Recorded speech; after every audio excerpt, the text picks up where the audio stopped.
1 सितंबर को पूर्णिमा श्राद्ध से पितृपक्ष का आरंभ हो रहा है। जीवन में पितरों का आशीर्वाद बहुत जरूरी होता है। पितृपक्ष यानी पितरों का पक्ष, जब इनकी आत्मिक शांति के लिए तिल जल से तर्पण और पिंडदान किया जाता है। भाद्र के शुक्ल पक्ष की पूर्णिमा में अश्विन कृष्ण पक्ष अमावस्या एक पखावरे तक होने वाले इस पर्व की शुरुआत इस वर्ष पूर्णिमा से शुरू हो गई है। पितृ पक्ष 17 सितंबर तक रहेगा और इन 15 दिनों तक लगातार वाराणसी के 50 मोचन कुंड पर देश के कोने कोने से लोग आकर अपने पूर्वजों के लिए पिंडदान करेंगे। भाद्रपद की शुक्ल पक्ष की पूर्णिमा से अश्विन कृष्ण पक्ष अमावस्या के एक पखवाड़े तक होने वाले इस पर्व की शुरुआत इस वर्ष पूर्णिमा से शुरू हो गई है। पितृ पक्ष 17 सितंबर तक रहेगा और इन 15 दिनों तक लगातार वाराणसी के 50 मोचन कुंड पर देश के कोने कोने से लोग आकर अपने पूर्वजों के लिए पिंडदान करेंगे।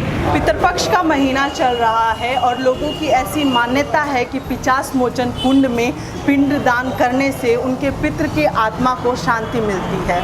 न्यूज़ बकेट से आरती पांडे। इस समय स्थिति लॉकडाउन को देखते, कोविड को देखते हुए जो प्रशासन ने जो फैसला लिया है, मैं उसका सहभागी हूँ, मैं उनके साथ हूँ। जैसे गाइडलाइन यहाँ की जारी होगी वैसे ही यहाँ क्रिया किया जाएगा। जो आने में असमर्थ हैं तो हमारा सबसे निवेदन यही रहेगा कि अपने घर पर बैठ के अपने पितरों के निवर्तिक श्राद्ध करें और तर्पण करें स्वयं। इस कुंड को पिशाच मोचन, अनादिकाल में इसको विमलोदत्त कहा जाता था, इसलिए इसको पिशाच मोचन कुंड कहते हैं। यहाँ से करके तब आदमी गया जाता है। आदमी कहता है पहला पिंड इलाहाबाद होता है, प्रयाग मुंडे, प्रयाग में विष्णु का सर, काशी पिंडे, यहाँ विष्णु का हाथ, और गया डंडे, गया के अंदर विष्णु का पद है। श्राद्ध करने की यही एक स्थिति है कि घर पे बैठ के गंगा जल के सहित तिल दे करके अपने पितृ को जो है घर पे ही बैठ के उनके नाम से तर्पण करें।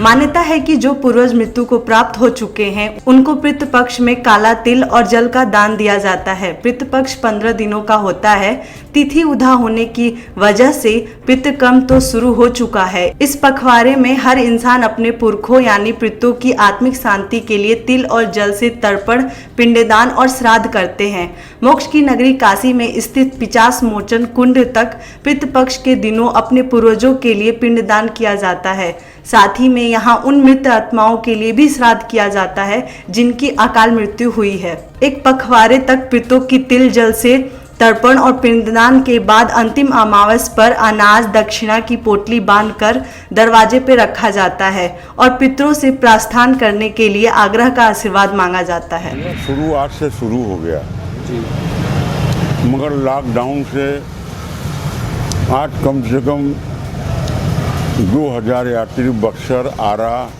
बिहार, गाजीपुर से आते थे, मगर लॉकडाउन से एक भी यात्री को, जो आने वाले भी हैं, उनको रोक दिया गया है।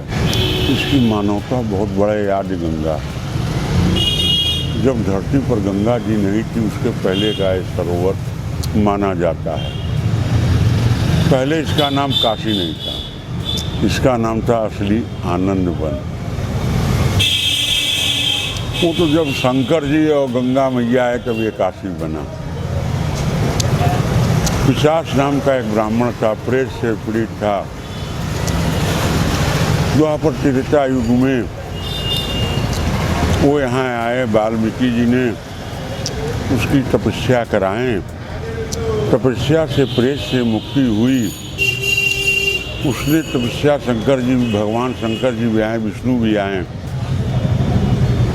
कि प्रभु यहाँ जल नहीं है तर्पण के लिए। तो भगवान शंकर ने वरुण से जल का प्रवाहित किया और उसी समय से भगवान शंकर ने इस बात को कहा है कि काशी 50 मोचन विमलोदत्त पर श्राद्ध, अकाल मौत, पितृदोष, अनेक मृत्यु का आत्माएं का क्रिया से मुक्ति होगी। पेश है न्यूज बकेट हिंदी मासिक पत्रिका। पढ़ें इस महीने की पूरी खबर विस्तार से हमारे न्यूज बकेट की मैगजीन में। हमारी ई मैगजीन को मुफ्त में पढ़ने के लिए अभी लॉगिन करें www.newsbucket.in पर। इसके अलावा रोज की ताज़ा खबरों के लिए हमारे YouTube चैनल को तुरंत सब्सक्राइब करें।